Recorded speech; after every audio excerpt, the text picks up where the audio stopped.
Welcome back into the Dynasty Nerds YouTube page.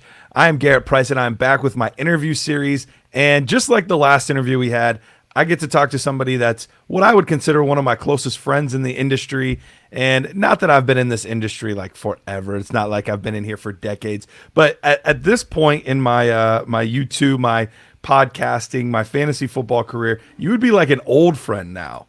At this point, not like a new friend anymore. We were homies back in the infancy stage, but this is Kyle Yates. And Kyle, before we get into talking about quarterbacks, before we get into anything, you have like this brand new venture. You're doing something crazy, and it's amazing. Tell the folks about it. Yeah, for sure. So I am no longer working at Fantasy Pros. I have launched my own company, the Fantasy Playbook. So I've got my own podcast going on, which you can find over by just searching the Fantasy Playbook. The website's over at the ffplaybook.com. It's got links to YouTube videos, and I got a growing YouTube channel over there. Ton of awesome stuff, including a Patreon, patreon.com/the fantasy playbook, where I've got all of my exclusive content living there, a premium Discord. This is definitely something that you guys are going to want to check out. A ton of awesome things happening. So yeah, it's been awesome, man. 2 weeks, just coming up tomorrow, 2 weeks in the books, and just amazing to see the amount of support that I've gotten. So yeah, it's awesome, and I'm excited for this conversation with you, man. That's awesome. Well, I know I've enjoyed it so far, and you've had some incredible guests so far. Field Yates of ESPN, JJ Zachariason, who just recently did a similar venture. So it's some great content. If you guys haven't checked it out, definitely go over, support the Fantasy Playbook, and support Kyle Yates. So, Kyle, let's get into the content that we want to talk about today, and we're going to dig into the quarterback position now. Quarterbacks are one of the trickier ones for fantasy football because there's so many things that go into being a good, competent NFL quarterback and also putting up points for fantasy football.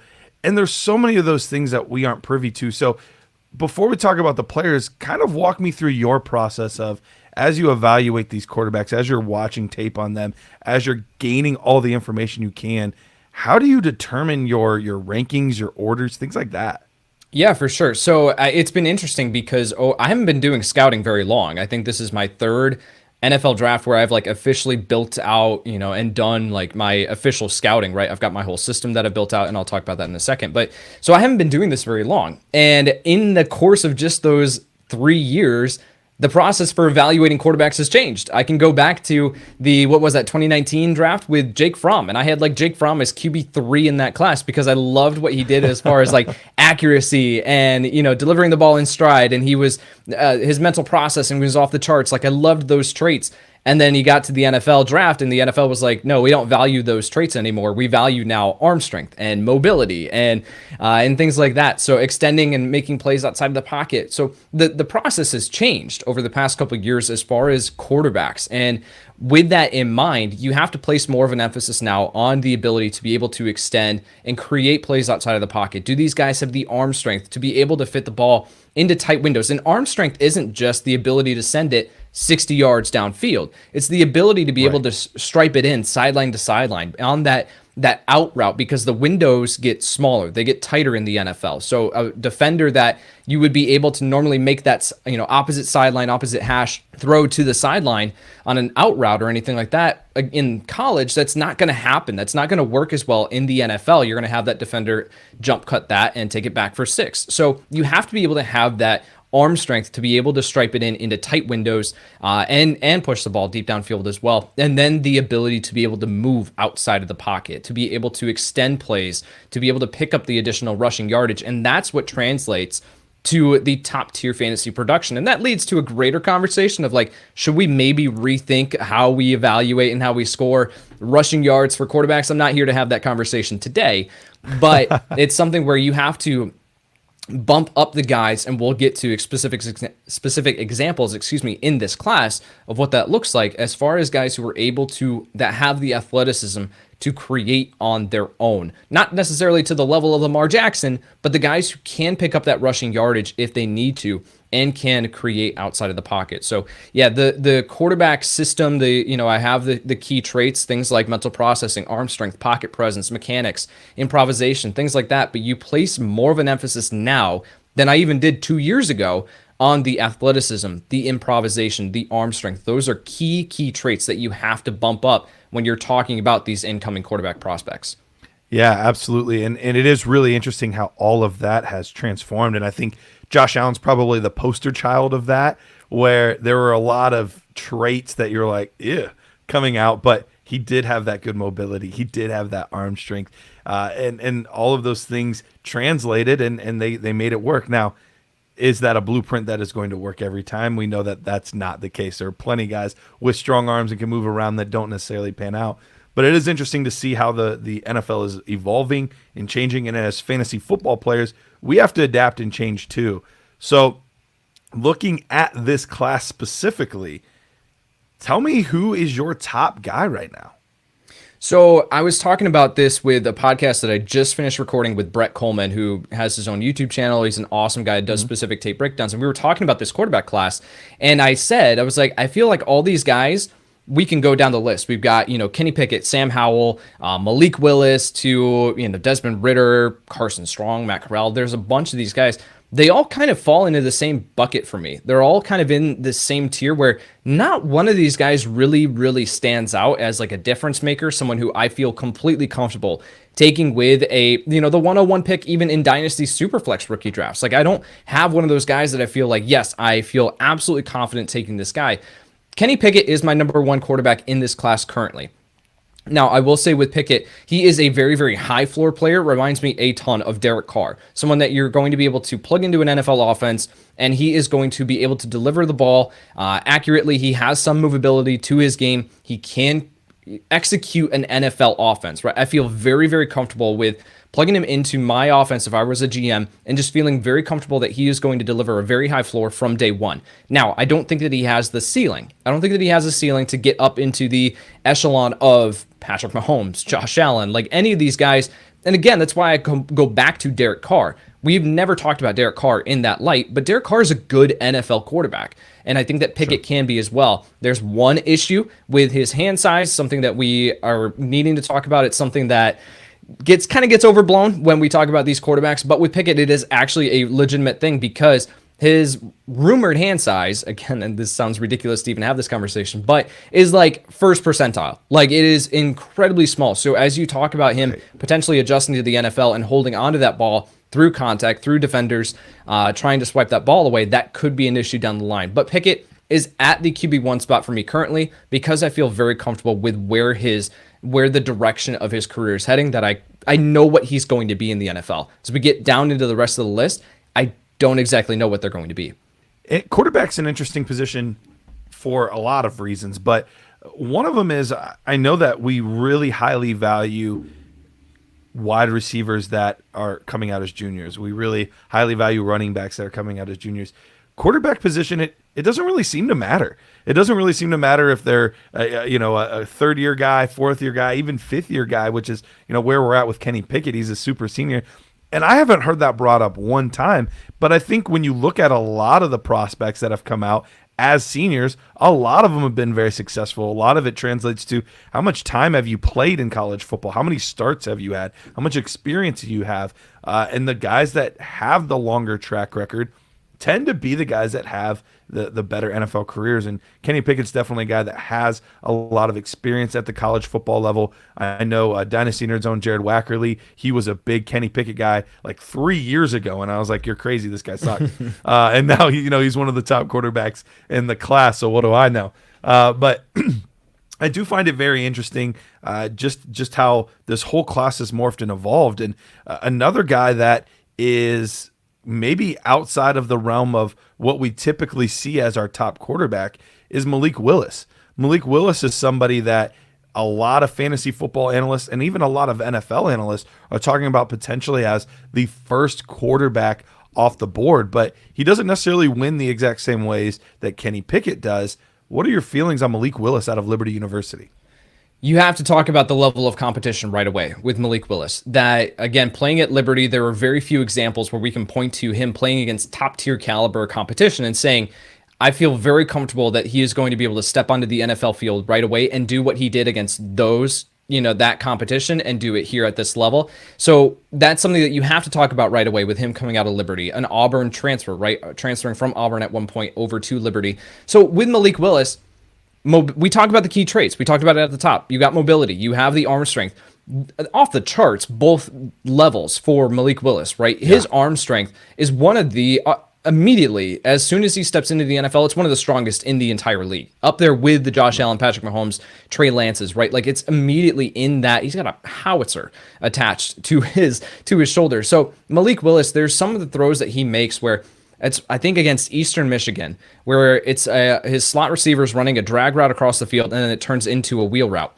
And he's fitting this ball in between zone defenders in like right around the pylon at the end zone. And this ball teleports. Like there's no other logical explanation for how this ball gets on the in between these two defenders to his receiver, and he's able to make the play. That play is nowhere near your playbook. If you have a Jimmy Garoppolo, Mac Jones, Tom Brady, even as your quarterback, you're not attempting anything like that route, but you're able to with Malik Willis because of his arm strength. Then you look at the athleticism, absolutely off the charts. He can break off a 50-yard run deep downfield. He can be a huge part of the run game as quarterback powers, as read options. Like you can build that into your offense with Willis. Now, all this sounds great, right? Why aren't we talking about Willis as my QB1? Well, because he's incredibly raw and he's incredibly erratic, right? Like the play-by-play consistency for Willis is absolutely not there. The accuracy, there are some games, even game to game. Eastern Michigan, I talked about, like, he looks like he should be a top 5 pick based on that game. And then I think I watched UL Monroe, and you're like, this guy shouldn't even be drafted. Like, he's an absolutely terrible quarterback prospect. So you're looking to see that development, that consistency from Willis. It's not there. But the talent is absolutely off the charts for him to be a top 5 player at the position in the NFL 2 to 3 years down the road. You just have to acknowledge and be ready for the fact that Willis is going to have to sit. He's not going to be able to step out onto the field day one and be an instant impact player like Pickett is, and what I think Pickett can be. But Willis, the long-term outlook, if you allow him to have the situation around him with a good offensive line in front of him, solid playmakers, he can be the guy that we talk about as that Josh Allen stereotype where he developed, and it took a couple years. But now we look at Allen, and we're valuing him as the QB1 in Dynasty. Sure. Yeah, it's gonna be funny to see how this all plays out because we know the Pittsburgh Steelers love Malik Willis. Like that was everyone talking about that. That was the worst kept secret in Mobile at the Senior Bowl was they absolutely love Malik Willis, and so I'm curious to see how that plays out because they're gonna probably have to trade up in order to get him because they currently pick at 20. A lot of people are projecting him to go inside the top 10, 12. Pick, so they're going to probably have to trade up in order to get him. But that's a situation where I don't know that he can sit if he goes to Pittsburgh. You know, we have Mason Rudolph, who that's a huge question mark. Dwayne Haskins is there. Like he's probably starting day one. And so it'll be fascinating to see how all of that ends up playing out. If they even try to find somebody else as a journeyman guy to, Ryan Fitzpatrick to get him through most of the season and let Willis come in here at the end. Let's go over to Baker Mayfield's cousin. It's not actually Baker Mayfield's cousin, but they look a lot alike and they play a lot alike. Sam Howell out of North Carolina, one of the few players at the quarterback position, and you could argue maybe the only player with the exception of possibly Desmond Ridder, but the only player that we've been talking about for 2-3 years now as one of the top quarterbacks in this class. That is still actually one of the top quarterbacks in this class. We've had a lot of movement, a lot of change, a lot of guys fluctuate in value. Where are you at on Sam Howell? I like Sam Howell. I think that he is getting knocked undeservedly so in this class because of the production from this last year at UNC. However, you have to zoom out a little bit when you're talking about Sam Howell and recognize that he had Daz Newsome, De'Ami Brown, Javonte Williams, and Michael Carter all leave this past year in the NFL draft. And then you look at the playmakers that he had on offense this past year, and you're like, that's not getting the job done. So we saw him take a huge step forward as a huge part of the run game, right? Because it was just like, we need to be able to move the offense, and Howell was a way to be able to do it as far as with his legs. So I still have faith in Sam Howell being able to step in and deliver a high floor. Now, I said at the top, like, I like Sam Howell. I like Sam Howell as a mid to late first round NFL quarterback. There's no guarantee that Sam Howell works out in the NFL, but incredibly accurate, able to process and work through his reads. He brings you some mobility in the ground game as well. So I think there's enough there for Howell to step into the NFL and be a competent quarterback. From a fantasy perspective, that's a greater conversation. You know, like, what is he going to be from a fantasy perspective? I think that he will kind of be in that like QB 15 to 20 range at his peak, depending on the situation that he falls into. But I still like Sam Howell. I think that he's getting knocked undeservedly so in this class because of the production from this past year. But we have to zoom out and take into context that, yeah, he had some key playmakers leave in the NFL draft in 2020. And they did not earn 2021, whatever freaking year it is, and they didn't get replaced on offense. So that, of course, is going to hurt as a quarterback when you're looking to players to throw to, and they are not separating. They can't make contested catches. So that's something that you have to take into account when you're talking about Sam Howell. So let's go over to Matt Corral. Matt Corral out of Ole Miss. For a minute there, he was like seemingly a surefire. He's the top guy. Like, he's going to be the top pick in the draft. He's going to go number 1 overall. And like most quarterbacks in this class, he had his day in the sun, and now it seems like people have moved on again, and now he's quarterback 3 or 4 or 5 in this class. The Ole Miss prospect, what do you think about him? Someone asked me on Twitter recently what I thought about Matt Corral, and I said he's a smaller Drew Lock to me. And what I mean by that is you see flashes. You see the potential. And we saw that with Drew Lock coming out of Missouri. We've even seen it at points in the NFL where you're like, okay, there's the arm strength. There's the ability to push the ball deep downfield. There's the ability to be able to execute an offense. And we see this with Matt Corral. We see the flashes. But yet then there are still so many inconsistencies where there are passes where you're just like, buddy, where are you throwing that to? Like, where was that supposed to go? So looking at the play-by-play consistency with Matt Corral, I just don't see it. So he's QB4 for me in this class. I think that a lot of people are going to point to his numbers in the ground game, his athleticism, and say, like, see, this is how he can be a dual threat quarterback. And I'm like, no, let's pause, because that's not what his game is. He was used as a part of that offense to be able to move the ball, but at 205 pounds is what he's listed at. I don't think that he's 205 pounds. I think he's shorter or smaller than that. And then the hits that he takes as a runner, he gets out in the open field and he is like lowering his shoulder. He's taking unnecessary contact. That's not going to work in the NFL if you're playing quarterback at that size. With Kyler Murray, it works because no one can freaking catch Kyler Murray. Like, if you catch Kyler Murray in the open field, take a lap, like take a victory lap. Like, it's just not happening with Murray. With Matt Corral, I don't think that he's going to be as a key part of the ground game in the NFL as he was in college. Now, he can execute an RPO style offense. We saw that with Lane Kiffin at Ole Miss. Like, we see the flashes, but I'm wanting more consistency from a guy that I want to talk about as a first round quarterback, and I just can't get on board with that with Matt Corral. That's why he's QB4 in this class for me. All right, so before we talk about any of the other potential quarterback prospects, you mentioned he's quarterback 4.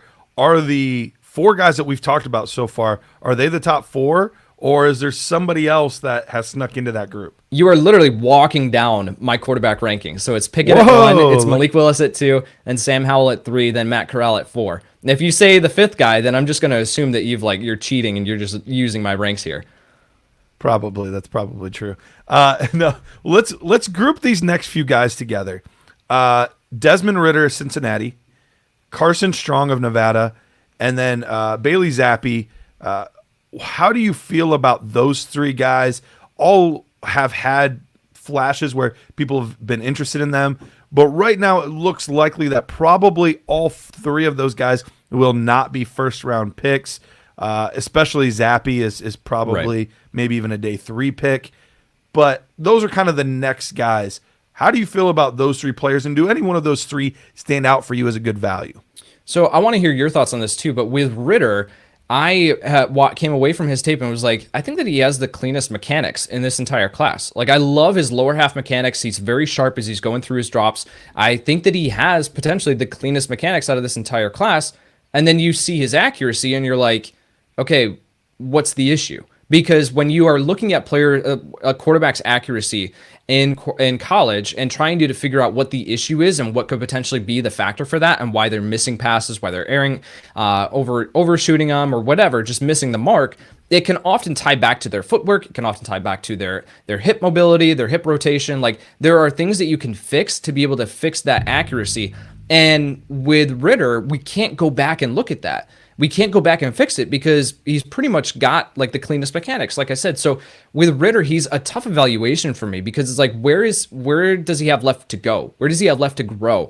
As an older quarterback prospect himself, kind of like Kellen Mond last year, it's like, okay, he could be something at the next level, but it's like, he's not a developmental guy. He's not someone that we can classify as raw and say like, oh, he'll need some more time on the bench to be able to grow. Ritter, I think what you're getting with Ritter in studying his Cincinnati tape is what you're getting at the next level. And that's someone that's a lower tier starting quarterback. I think he's going to be in this range where he'll get an opportunity to start, but he might be one of the guys destined to be a career backup. You talk about Carson Strong. He's another guy where you see the flashes. I think one of the first plays that I put on of his tape is him airing it out, like off his back foot, 60 to 70 yards downfield into a bucket. Like, it is just a beautiful throw. And you go like, okay, there are some flashes. There's some potential here. But then there are other plays where the accuracy is just absolutely terrible. The arm strength is there, but the consistency, like I talked about, play in and play out, it's not there. And you look and you tie that back to, okay, his footwork's all over the place. He's not often rotating through his hips and completing his throw. Like, there are major mechanical issues that I've noticed with Carson Strong. If you can fix those, then great. I think that he could be a competent starting NFL quarterback, but he brings you nothing with mobility, nothing with athleticism like some of these other guys do. So that's a question of, does he work in today's NFL? Not to mention the fact that he's got potentially degenerative knees. And like, that's something too, where he's got some knee issues that could play a role in where he goes in the NFL draft, how long he plays in the NFL. There's some question marks there. Bailey Zappi, I do like. I compared him to Taylor Heineke as watching them. I think that they're very, very similar players. So Zappi, but with Heineke, like, he's a spot starter. Like, he's had flashes, but he's a spot starter. He's not someone that you're ever going to feel comfortable handing over the reins to your NFL offense to. Zappi, I think, is destined a day 3 pick, someone that can be a competent backup in the NFL. I just don't think that he's ever going to enter into that starting territory. So as we move into this other tier with Ritter, with Carson Strong, with Zappi, I think all those guys are most likely going to be backups in the NFL. Yeah, Ritter's the most interesting one of that group for me, and I've been a guy that's been more or less on the Ritter bandwagon, not as somebody that I'm saying I want as a top 20 pick or anything like that, but I do like to see guys that win consistently. You saw that he almost single-handedly helped pull that program from a program to one of the most well-respected programs. Probably the most well-respected outside of the Power 5 conferences. So I do like seeing that from him. You mentioned his mechanics, and I think that's an interesting discussion point because if you watch his 2020 tape, his footwork was pretty poor. He improved greatly upon that in 2021, and I'm wondering if it's just going to take time for the confidence in all of that to really come through at the next level, because we are talking about somebody that is a legitimate dual threat quarterback. He could put up some legitimate yards with his legs. So it's one of the risk reward plays in super flex leagues where if I'm in the mid second round and Desmond Ritter's still on the board, I'm probably taking him there. Right. As, Jalen Hurts or, different guys like that, where there were things that they weren't perfect prospects. There were some things that were a little gross, but the ceiling was really, really nice. And I think that's what you have there with Desmond Ridder. So I'm a hair higher on him than other people are, but I definitely understand those concerns as well. Well, Kyle, we're going to wrap it up here. Before we get out of here, though, is there any other under the radar quarterback that nobody's talking about? They're like, I at least have a moderate level of interest in. You know what? There hasn't really been anyone else that I've gotten time to be able to sit down and study outside of the names that we talked about. So there are guys that you hear rumors about and you see on Twitter here or there where you're like, okay, I could watch their tape and I can see, well, one, I need to find their tape. And then two, I can see I can see if they could be something at the next level. But this quarterback class, man, just across the board, it's not great. It's really not great. There are some players that can make an impact at the next level, but landing spot is going to be huge for all of these guys. Whereas in previous years, it was like, I really don't care where these guys end up. They're going to make an impact sooner or later for fantasy football. With a lot of these other guys, it's like, I need to know what their situation is before I can confidently say, yes, draft them here at this spot in Superflex rookie drafts. It's going to be a really, really interesting situation to monitor as we move throughout the draft process, and especially analyzing landing spots once that happens. Absolutely. Well, Kyle, we're going to get out of here. Tell the people real quick where they can find you on Twitter. And once again, tell us about that great new platform you launched. Absolutely, man. You can find me over on Twitter at KyleYNFL. And again, the Fantasy Playbook, where you find your podcasts, the YouTube channel, the Fantasy Playbook. You can search for that as well. Growing like nobody's business. So I appreciate all the support. It's been fun to see that. And yeah, stay tuned. We've got some cool things coming. Well, that's it for today with our interview with Kyle Yates. Talking about the quarterback position. We will be back here soon talking to a whole host of amazing guests. So stay tuned on the Dynasty Nerds YouTube page.